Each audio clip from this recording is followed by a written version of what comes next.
રાજકોટના ઇતિહાસનું સૌથી મોટું ડિમોલિશન અત્યારે ચાલી રહ્યું છે, જેને જ કારણે ઘણા બધા લોકોના ઘર તોડી પાડવામાં આવી રહ્યા છે.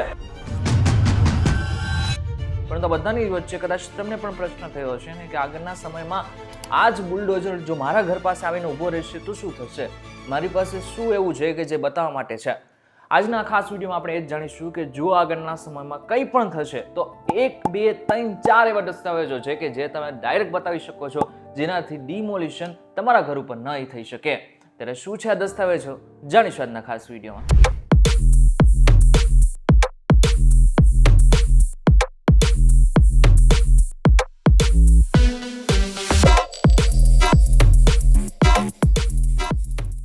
નમસ્કાર, welcome back Fox YouTube digital પર તમે જોઈ રહ્યા છો ડેલી ડોઝ. હું છું આપનો દોસ્ત કરણ ચડોટા. જો એક વસ્તુ તો બાકી છે કે ગેરકાયદેસર રીતે બાંધકામ હશે તો એને આગળના સમયમાં ગમે ત્યારે તોડી પાડવામાં આવી શકે છે. જો ના માત્ર ગેરકાયદેસર રીતે બાંધકામ, પરંતુ હજુ પણ કેટલાક એવા કારણો છે કે જેને કારણે પણ તમારું મકાન તોડી પડી શકે છે. સૌથી પહેલું, સૌથી સમજવા જેવું ગેરકાયદેસર બાંધકામ છે. જો તમે મ્યુનિસિપલ કોર્પોરેશન કે પંચાયતની મંજૂરી એટલે કે બીયુ પરમિશન વગર બાંધકામ કર્યું હશે તો એને તોડી પાડી શકાશે. આ વાત છે દબાણ. સરકારી જમીન, ગૌચર, ફૂટપાથ કે રોડ પર કરેલું બાંધકામ યોગ્ય નથી, મંજૂરી એમાં નથી અપાતી હોતી. એટલા માટે થઈને એ જમીન ઉપર જે પણ કઈ બાંધકામ હશે એને તોડી પાડવામાં આવી શકે છે. ત્રીજું અને સમજવા જેવું, નકશા વિરુદ્ધનું કામ કરશો તો. હવે ઘણા બધા લોકો આ વસ્તુ કરતા હોય છે. ઘણા બધા લોકો મંજૂર થયેલા પ્લાન કરતા વધુ માળ બાંધી નાખે છે અથવા તો માર્જિનની જગ્યા છોડ્યા વગર બાંધકામ કરે છે. અને જો આગળના સમયમાં આવું કરશો તો પણ તમારો જે વધારાનું કામ કરેલું છે એને સરકાર તોડી પાડી શકે છે. આ બાદ છે જાહેર પ્રોજેક્ટ. રોડ પહોળા કરવા, મેટ્રો કે અન્ય સરકારી પ્રોજેક્ટ માટે જમીન સંપાદન કરશો ત્યારે પણ આ થઈ શકે છે. જો કે આમાં એક સારી વાત એ છે કે આના બદલે સરકાર તમને રૂપિયા આપે છે. અને છેલ્લું કારણ અને મહત્વનું કારણ, જોખમી ઇમારતો. જો તમારું જે મકાન છે, બિલ્ડિંગ છે, એ ખરેખર એવી થઈ ગઈ છે કે જેને જ કારણે બીજા લોકોને નુકસાન થઈ શકે છે તો સરકાર એને પાડી શકે છે. હવે આપણે એ સમજવું કે બાંધકામ છે એ ગેરકાયદેસર છે, દબાણમાં છે, તો કઈ રીતના એ ડિમોલિશ થાય છે. પરંતુ ઘર તમે લો છો ત્યારે તમે કઈ કેવી ભૂલો કરો છો કે જેને જ કારણે આગળના સમયમાં બની શકે કે તમારું ઘર પણ ડિમોલિશ થઈ શકે. સૌથી સામાન્ય ભૂલમાં પહેલી ભૂલ, સોસાયટીનો બ્રોશર જોઈને વિશ્વાસ કરી લેવું. બીજું છે બિલ્ડર પર 100% નિર્ભર રહેવું. ત્રીજી ભૂલ છે દસ્તાવેજ ચકાસ્યા વગર જ ખરીદી લેવું.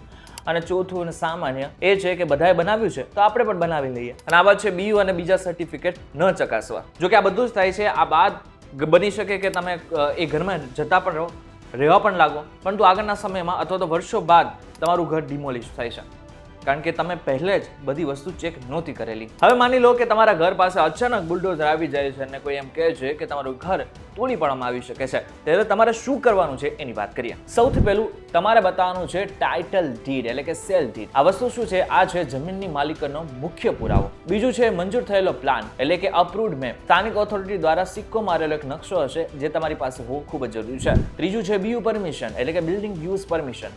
બાંધકામ પૂરું થયા પછી રહેવા માટેની સત્તાવાર મંજૂરી તમને મળેલી છે એ દસ્તાવેજ એટલે કે બીયુ પરમિશન. ચોથું છે પ્રોપર્ટી ટેક્સની રસીદ. વેરો ભરવો એ સાબિત કરે છે કે મકાન રેકોર્ડ ઉપર છે. આ બાદ પાંચમું જે ખેતીની જમીન માટે છે એ છે 7/12 દાખલા અથવા તો 8 આના ઉતારા. ખેતીની જમીન હોય તો આ તેની માલિકી માટે હક દર્શાવતો આ પત્ર છે. છઠ્ઠું છે NA ઓર્ડર એટલે કે નોન એગ્રીકલ્ચર ઓર્ડર. ખેતીની જમીનને રહેણાંકના ફેરવવાનો હુકમ.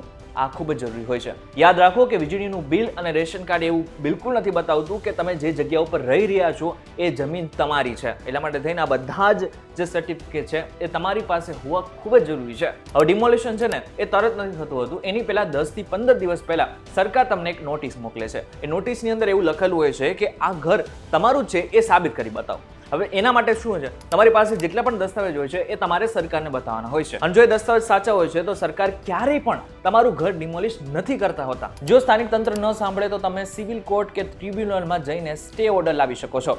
આ સાથે જ જો જમીન સંપાદન એટલે કે રોડ બનાવવા કે પછી જાહેર કામકાજ માટે ઘર તોડવામાં આવ્યું છે તો બજાર ભાવ મુજબ તમને વળતર મળી શકે છે. ત્યારે આજના વિડીયોમાં તમે જાણી લીધું કે ઘર ડિમોલિશન થાય છે તો એની પહેલા તમારે શું કરવાનું હોય છે, કઈ કઈ વસ્તુનું ધ્યાન રાખવાનું છે, કઈ ભૂલો જે બીજા લોકો કરતા હોય છે એ તમારે નથી કરવાની. અને આની સાથે જો તમારા બાંધકામમાં થોડી ઘણી ભૂલો હોય તો સરકારની ઇમ્પેક્ટ ફી મુજબ, યોજના મુજબ તેને રેગ્યુલાઇઝેશન તમે કરાવી શકો છો. આ સાથે જો કોઈ નોટિસ આવે તો તરત જ વકીલનો સંપર્ક કરો.